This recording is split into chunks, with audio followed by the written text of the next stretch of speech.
Hello there, Ringside Crew. Hey dudes at Ringside Crew, this is Davian. Hey, it's Jenny Santana. This is Elsie. This is the Savage Juggernaut, Tamaku. Inside Ring! This is Thomas D. Bruff. This is Billy Starks. Mr. Chad Epic. Megan Mason.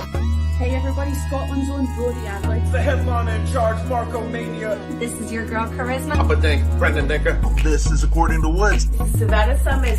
I'm Shorty. Tasman inside. You are watching The internationally known Dudes at Ringside podcast, hosted by Metal Geek and Joe the Panther Jr.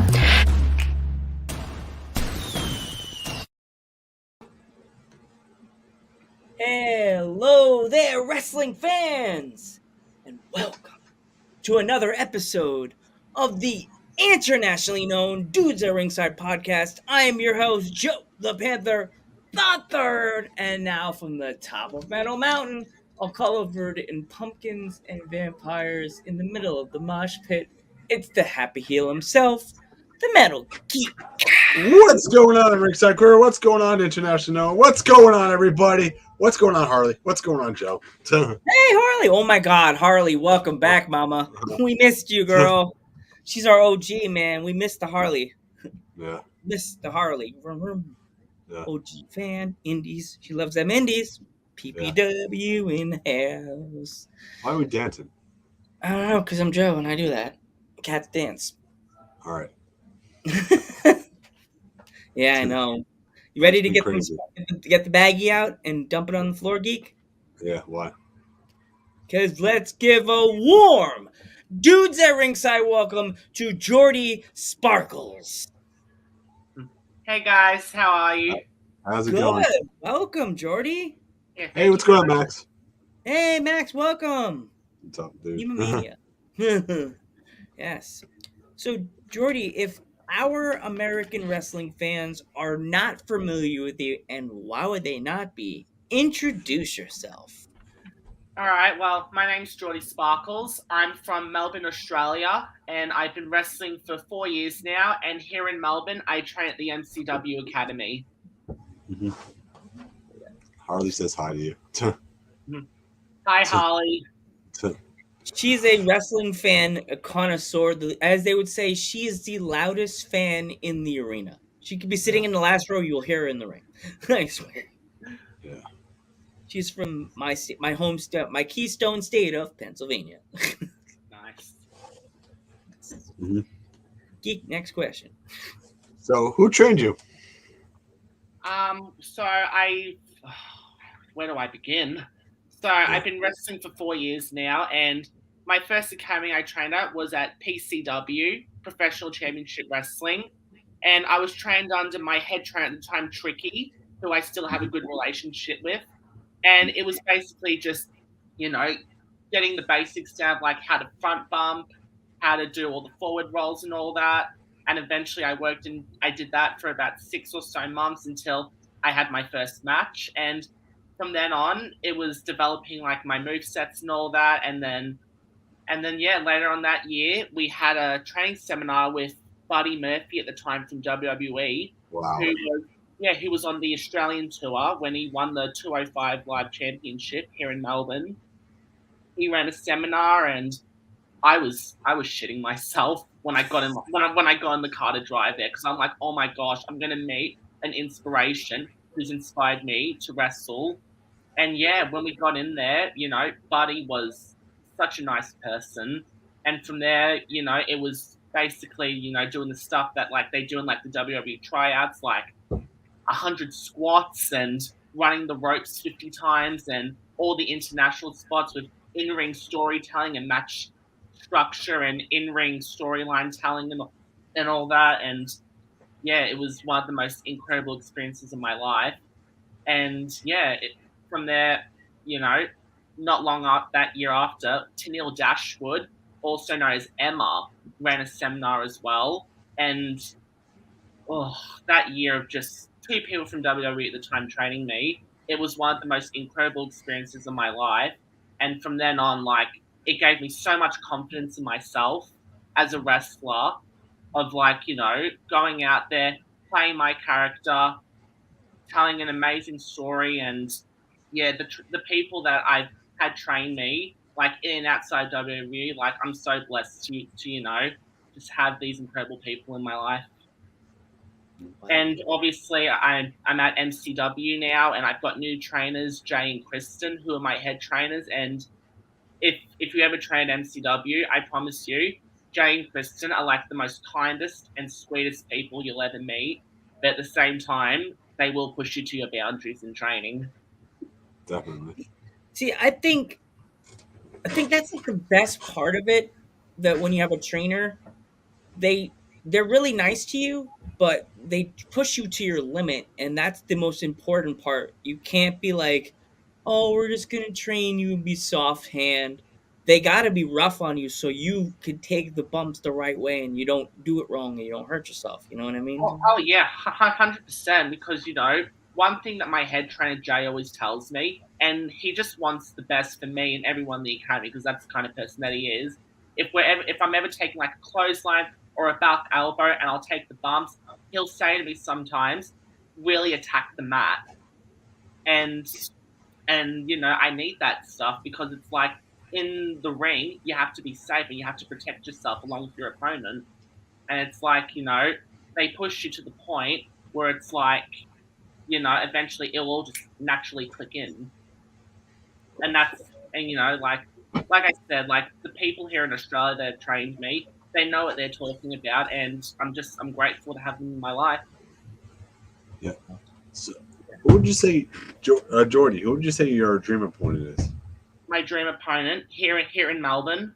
Anybody. It could be anybody. Forbidden Door style. Male, female, old school, new school. Oh, well, I don't know. There's a few, but if I could list, I have to go top 3. Is that okay? Okay. I love the top 3. The top 3 is good. So there are 3 Aussies here in Melbourne that I would really love to have a match with. They would be Adam Brooks and the Natural Classics, Tome and Stevie Philippe. Okay.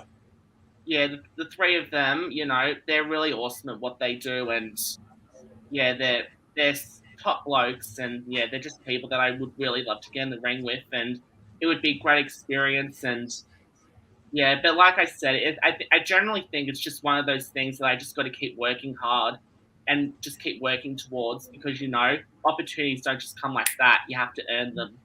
Yes, totally. In the wrestling business, it's like you just can't walk in there think you're going to get the #1 contendership and win the championship at the next show. You have to build yourself up like a Lego set. You can't just walk in and be like, "I got this. I made the Death Star immediately, and I think I'm the best in the world." No, you have to take your bumps. You can't just, "I'm the best." No, you'll learn hard that way. Yeah, so true. Our friend Max has. Who was your favorite wrestler growing up? My favorite wrestler growing up, I'd say Edge. Edge was my inspiration growing up, and still to this day, he's my inspiration. Mm-hmm. Yeah. Growing up watching Edge, I thought he was awesome. And when he had my favorite match with Edge would have to have been the Mick Foley one in the No Disqualifications match, when Edge speared him through that flaming table. That match was literally the one that made me want to be a wrestler. Like, it was, just Edge is he's my inspiration. It's a nice pick. Harley, our favorite Harley has a question. Yep. Who's your favorite wrestler now? She wants to know. My favorite wrestler now, Seth Rollins. Rollins, not a bad pick either. Seth Rollins is killing it right now, man. Oh yeah, Seth Rollins. Yeah, he's amazing. Especially with the laugh that he does. We have a friend that actually has that on his sound effect board on his podcast. It's hilarious. Just the laugh. Right? It's just that laugh. He's been his gimmicks have all been so different, but they all have the same twang to them. You know what I mean? Like either he's the Shield, he was a little crazy, but he was like he had the looks on his face. But then he went to like the heel version of him with Triple H, Messiah. Now this one that wears the drip, Mr. Drip, and he's coming out.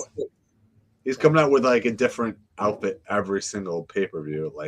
Yeah, like I love it. last month it was the RVD. I think was it the month before, Joe, where he was kind of Elton John, where he had I the keep saying this. where- I want to steal one of his jackets because when I go to shows, I'm trying to find a suit jacket. I'm like, hey, Seth, if you're watching this, man, just DM us. I want your address. I want to borrow one of your jacket to go to a wrestling show. I need one of those coats. Probably look like I'm wearing my dad's jacket. Probably bigger than me. Yeah. Okay. In your promotion, do they do intergender matches? I'm trying to think. I've only been at MCW since the start of the year, so from shows that I've been to, I'd say no at this stage. Okay. All right. So, what would you say your pre-match ritual is that you love to do before a match? Oh, well, a lot goes through my head before I have a match, but I'd say before I go out there for a match, I would. Well, obviously, I pack my wrestling gear and I'll pack my weights as well. So I'll do a couple weightlifting and get myself strong and looking like a wrestler. And then, if anything, if I've still got time, I'll listen to some music to just keep me in the headspace. And then when my time's ready, I just go out there, play my character, and just be the best me that I can be. Yeah. So I was just about to ask, how much do you lift exactly? How much do I lift?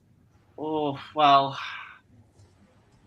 I'm just trying to think because, like I said, here in Melbourne, Australia, we earned the title of the longest place to be in lockdown. So I wasn't at gym for 2 years, and I've only just, this year it's kind of been working my way from the bottom and going all the way up to the top because I haven't been able to exercise. So I'd say I'm sort of in the middle. So yeah, I can't tell you exact because, like I said, I'm just slowly working my way back up because it's just been 2 years of having to catch up on so much. That's rough. That's super rough because when this pandemic happened and they started canceling all the wrestling shows, the ones I felt worst the most, I would say, since I work in a grocery store, I was like, oh God.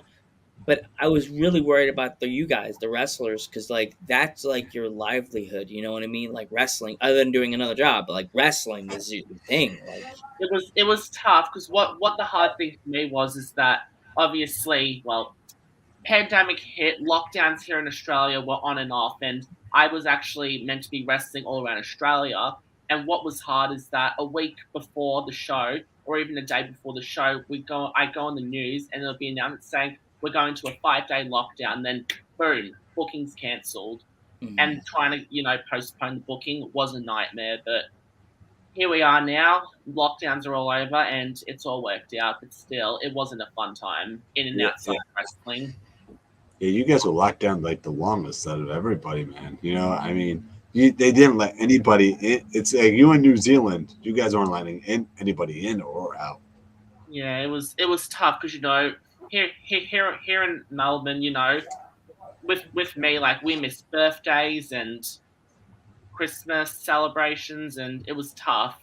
It was really tough, and every birthday we had, we would have to do a Zoom call with my family, and it was good that we could celebrate, but it just didn't feel the same as being all in one in person. So there was a lot going on apart from just the wrestling scene, but yeah, everyone had their struggles in their own ways through the pandemic. Everyone had their struggles. Yeah. But yeah. Sorry, go. I was just about to say that now that COVID's over, it's going to be a follow-up question. What is your dream places to visit? My dream places to visit. Oh, I'm just. Harley's on fire today, Geek. She's firing up the questions right now. You know what it's? Yeah, no. I'll answer your question first. So, where do I want to wrestle in the world? Yeah. Well, obviously, this year I've wrestled pretty much all around Australia, so I've caught up on everything after 2 years of lockdown. But yeah, heading into the new year, my big goal is to try and wrestle in America. That's the big goal. If you ever come to America, you should definitely come to Pennsylvania because we have a lot of good promotions here. There's one that is close to me, but not really close to me. It's called PBW, and they have so many great wrestlers. I'll have to send you the link when the interview's over to PBW on the Instagram page. Yeah, please. I'd love to. New York too. New York, there's a lot of good promotions there, but like where I live, you could even watch them go online and look up PPW wrestling, and then you'll be able to meet Harley and be able to hear her yelling from the last row, and you'd be like, "That Joe was right." Yeah, I like that. you got to check out their YouTube channel because they have so many good wrestlers. Actually, coming up this week, they're having the pizza guy that was on AEW Dark.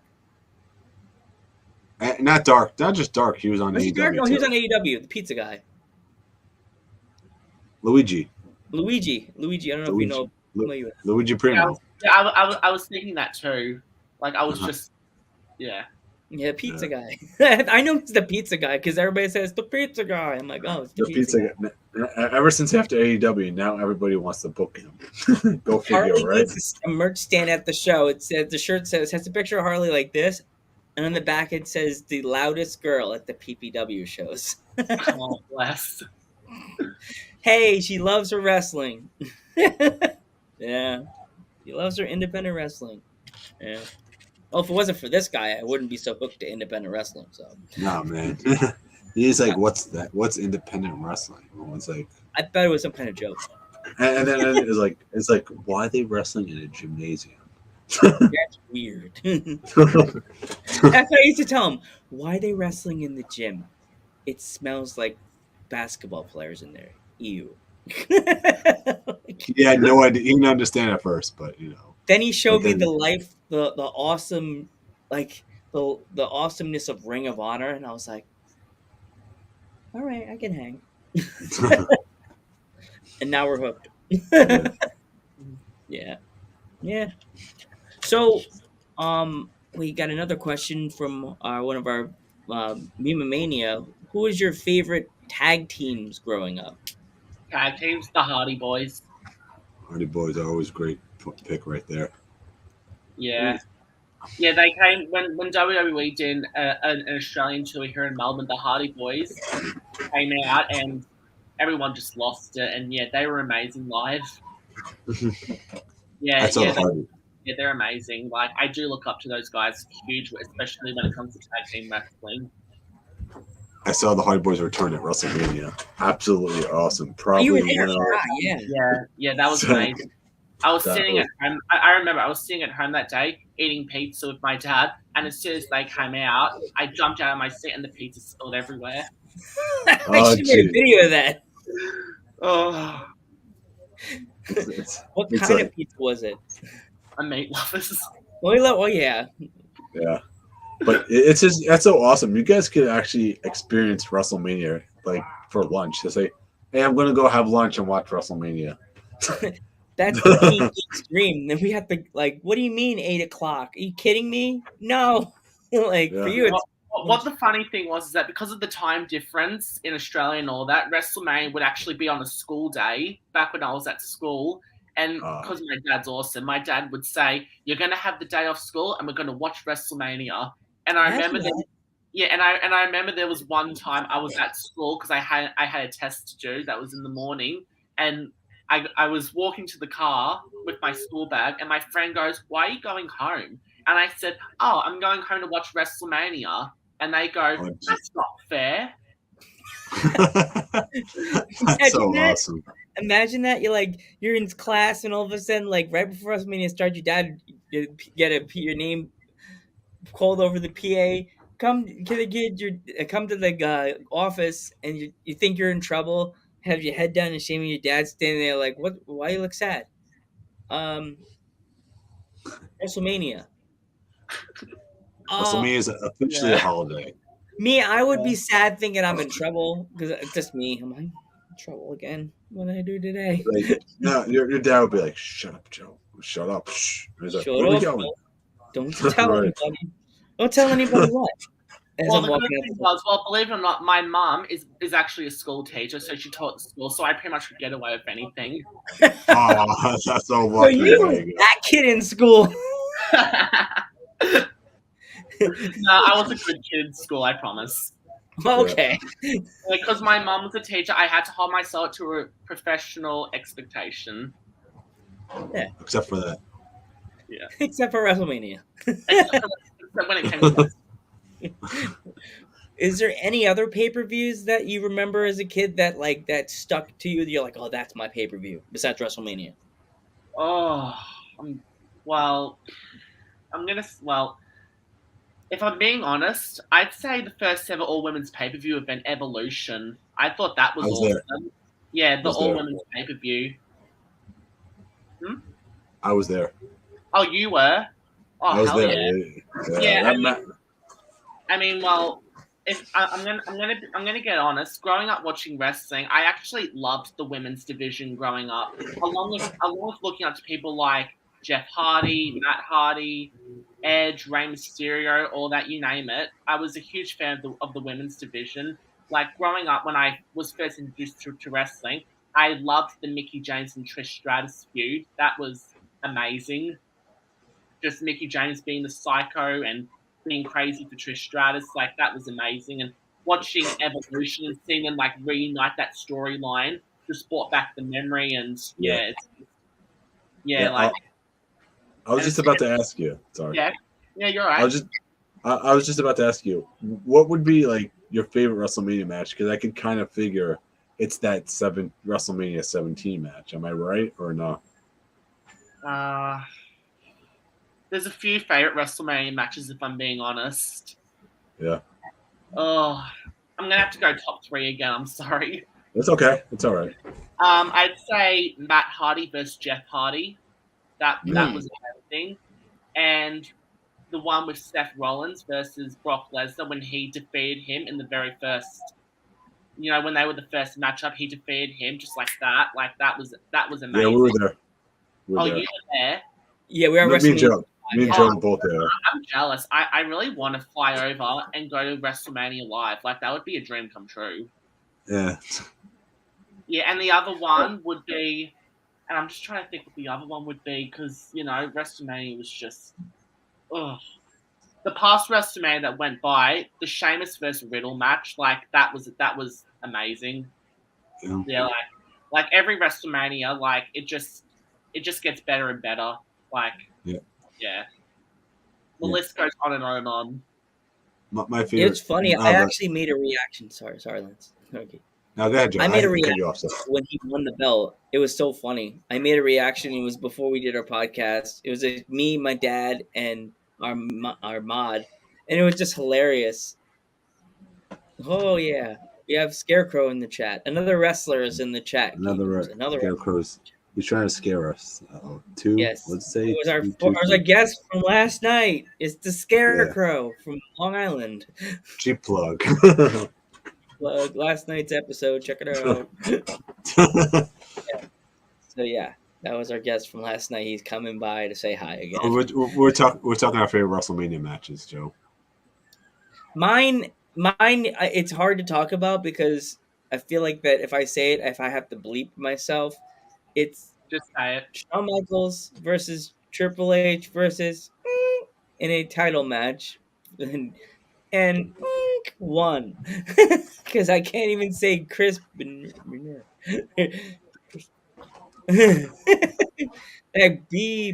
Chris Benoit. That guy, Chris Benoit. I'm gonna get in trouble. It was my favorite match because that was my very first WrestleMania I've ever been to. It was WrestleMania 20. Yeah. And it was a double awesome because seeing two WCW wrestlers at the top of their game in the ring hugging each other at the end of WrestleMania, and I got a chance to see The Undertaker's return. Yeah. Same time. That was double cool. And get a chance to see Paul Bearer live in the Garden. So, I kind of got spoiled. One WrestleMania. Spoiled twice. Yeah. Not once, but twice. That's awesome. It doesn't happen a lot at WrestleMania. You get spoiled 2 times. No. Like I said earlier, it isn't every day that in 1 year, 2 people from WWE come down to Australia to train a whole academy. Think great things don't come easy in life, and you know, just there's like life's just so much fun once you know find what you want to do. Yeah. So my favorite match from WrestleMania, I'm just gonna have to say, is it my favorite WrestleMania match live or favorite match I've seen over the years? What'd you say? Because I could tell you my favorite match I've ever seen from WrestleMania would have to be Triple H versus Undertaker. Yeah. WrestleMania 17. Probably Out of all the matches I've said, I'm gonna have to say if I have to narrow it down to one, I'm gonna say Jeff Hardy versus Matt Hardy at WrestleMania. Mm-hmm. I'm gonna say that's my favorite match because you know the crazy shit that Jeff Hardy did, especially near the end when Matt Hardy hit that twist around in the chair. Like, it's just. I personally could never do the stuff that Jeff Hardy does, but at the same time, it's like, you know, you just got to have so much balls and courage to do that stuff. Yeah. Because those things are career-threatening injuries. Yeah. But yes, and also my favorite match alive would have to be Ronda Rousey and Kurt Angle versus Triple H and Stephanie. Oh, that was amazing. I watched that. That was amazing, that match. Like, that match was, it was 95% people were there for Ronda. I've never seen... That was her debut, wasn't it? Yes, it was. And I haven't seen anybody not booing Ronda like they boo now. There were 95% there for Ronda. And I'm like, wow, what just happened? And the match was awesome. Oh yeah, the match was awesome. Yeah, Ronda Rousey, she's amazing. Mm-hmm. Yeah. Ooh, I have a question. I'm sorry, Jordie. No, you're all right. Next, for someone like Ronda to hold the UFC championship and WWE championship, that's a huge accomplishment. Big time. It's a big time. Yeah, but anyways, what was your question? So I noticed on one of your clips I saw on your Instagram page, you do almost like a split leg face breaker thing. Like, who taught you that? That was amazing. Oh, yeah. So I do the splits as part of my character and part of my moveset. Yeah, I mean, initially my finisher was Angel Wings, and eventually, you know, my trainer basically said to me, you know, you do the split, you know, you should come up with a signature to what someone like Melina would do. And then I basically thought, you know, Stone Cold Steve Austin was someone cool that I looked up to. What if I was to try to do a Sonic, but then I did in splits position? And you know, at one time, you know, I gave it a try in training. Everyone thought it looked cool, and then eventually I did a show, hit the move, and the audience got big time for it. And it's like, you know, because I do the splits, it's like you want to offer something to promotions and companies that someone else doesn't have to offer. So I generally think, you know, with my splits, I do need to, like, you know, work around my moveset and bring more of my splits character into it. So yeah, it's just one of those things that, you know, I just want to offer to, like, the audience and the promotions that some people can't offer. Like, I want to be different and unique to others. Yeah. So my this is a little bit of the ordinary question. What's your favorite food? My favorite food? Yeah. A chicken parma with a sugar-free Coke on the side. Yeah. Okay. Yeah. Definitely. We love Italian food on this podcast. So we like pizza, we like tacos. Tacos are nice. I'm a fan. I'm half Puerto Rican, so I would say like rice and beans. You know, like nice big pork thigh with either a can of Colombian soda or pineapple soda, like whatever one I could find, like on the shelf. Yeah. I mean, I've always had a parma since I was little, and I don't know, whenever like I go out for dinner with friends, family, my girlfriend, or whatever, I always get a parma because there's been so many times that like I've taken the risk of getting something else and it comes out and it's a letdown. So I just stick to the parma. Yeah. Yes. So another question is, I think I almost forgot to ask this. How did you get your start in the wrestling business? How did I start in the wrestling business? How did you get your start? I'm just trying to think because I was 5 years old when I was first introduced to wrestling. So basically, I was at my grandparents' house and wrestling came on. And I sat down, watched with my parents, and that's when, I saw Edge, who I mentioned earlier was my inspiration. And for all my years of growing up, I would watch wrestling. And eventually one day I said to my parents, I want to do this. I want to be a professional wrestler. And at the time, I was actually a kickboxer. I was a black belt in kickboxing, which was another reason that gave me my flexibility to do the full splits because of the high kicks that I did. And then eventually I was in school at the time and I told my parents, I've accomplished a black belt in kickboxing. I want to be a professional wrestler because this is what I've always wanted to do. And the rule was at the time that I had to have a job because I wasn't working at the time. And I had to get my driver's license. So, well, anyone watching this podcast, I encourage that you don't do this, but because I was that desperate to just get into wrestling, I faked a lot of driving lessons. Oh, jeez. So I could get my pay plates quicker. Hmm. Yeah, because, I was just itching to get into wrestling. So I faked a couple of my driving hours, and eventually I went, had my test, and I got my license straight on the spot. And it wasn't long after that I got a job at a Subway, which was my first job I worked at. And then when I got my first income, I started researching wrestling schools. And that's when I found my first Cami PCW. And I signed up and just went from there. And from then on, it's been one of the most incredible experiences of my life. And I just love wrestling and just want it forever.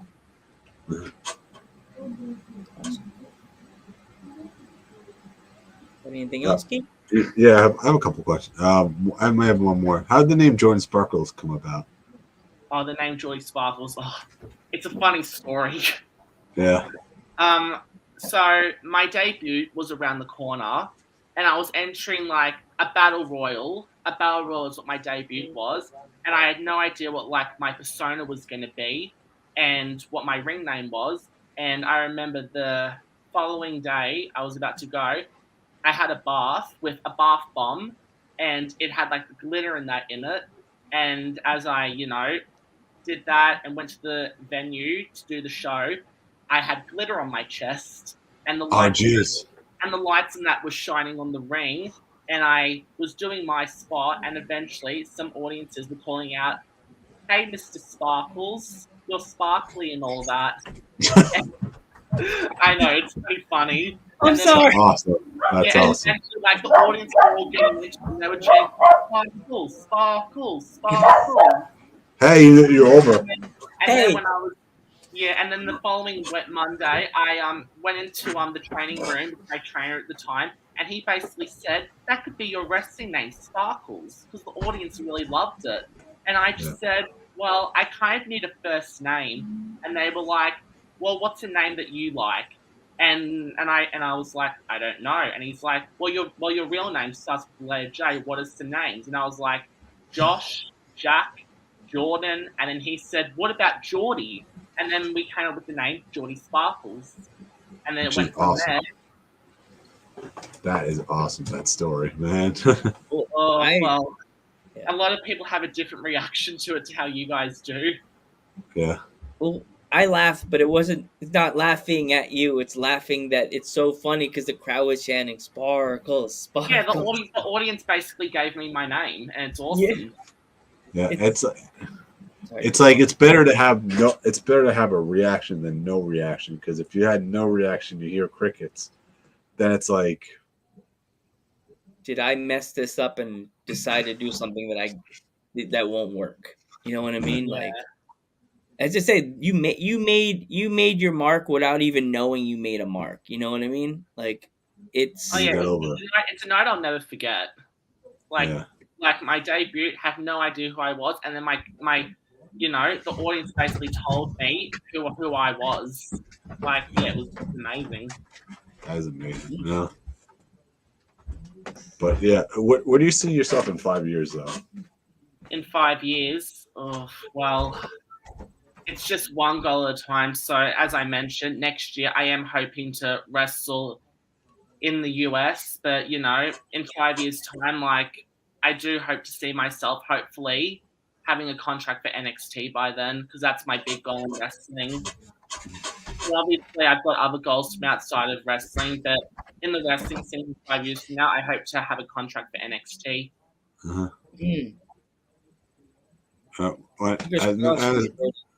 As my final question is, what would you say the biggest advice someone gave you is? The biggest advice someone gave me is, Yeah. Well, I'm going to say the biggest advice, well, obviously the wrestling business can be hard at times, especially with like trying to get, yourself out there. But I'd say the best advice I've ever been given is that, no matter how many doors are shut in your face, no matter how many times you hear no matter who tells you you're not good enough, just know that there's only one you, and as long as you keep going, everyone's going to see you shine. Definitely. That was my one, there's only one you, and you can get out of it. Yeah, definitely. Totally. So, do you have any social medias that people can follow you, or? Yes. So my Facebook is Jordie Sparkles Wrestler, and my Instagram is Jordie_Sparkles. I do have Twitter at Jordie_Sparkles, but I hardly use it. So if you're going to follow me, mainly on my Facebook and my Instagram. Yeah. And do you have any upcoming shows that you want to promote that you're going to be at? Well, next week I'm debuting for a fairly new company here in Melbourne called MXW, which I'm looking forward to. And then my last show of the year, which will be on December 10th, will be at Victoria Pro Wrestling, VPW. Which is one VPW. Wait, you said VPW is hilarious. Huh? That's hilarious because there's one on Long Island. Oh, really? Yes. Yeah. I was like, what? And it sounds similar too. What? I was like, geek. What was the name? Of the last promotion? Yes. Yeah. VPW. Yes. What? No. What's it stand for? I mean. Oh, Victoria Professional Wrestling. Oh boy, that's the same name of the promotion on Long Island. No, but ours is Victory Pro Wrestling. Victory. It's Victory. What? Whoa. That'd be an interesting promo for you if you ever got into that promotion. It's just one of those things that we just got to see what the new year brings. Yeah, we send you all the best. We hope you all the best, and we definitely would love to have you come back on the podcast. Absolutely. Yeah, you're awesome. Thank you so much for taking our invite. Yeah, we know it's early in Australia, so But thank you so much. I've got a whole day ahead of me, so yeah. All right. I'm Joe Panther III. I'm the Metal Geek. And I'm Jordie Sparkles. And we will catch you in the next one.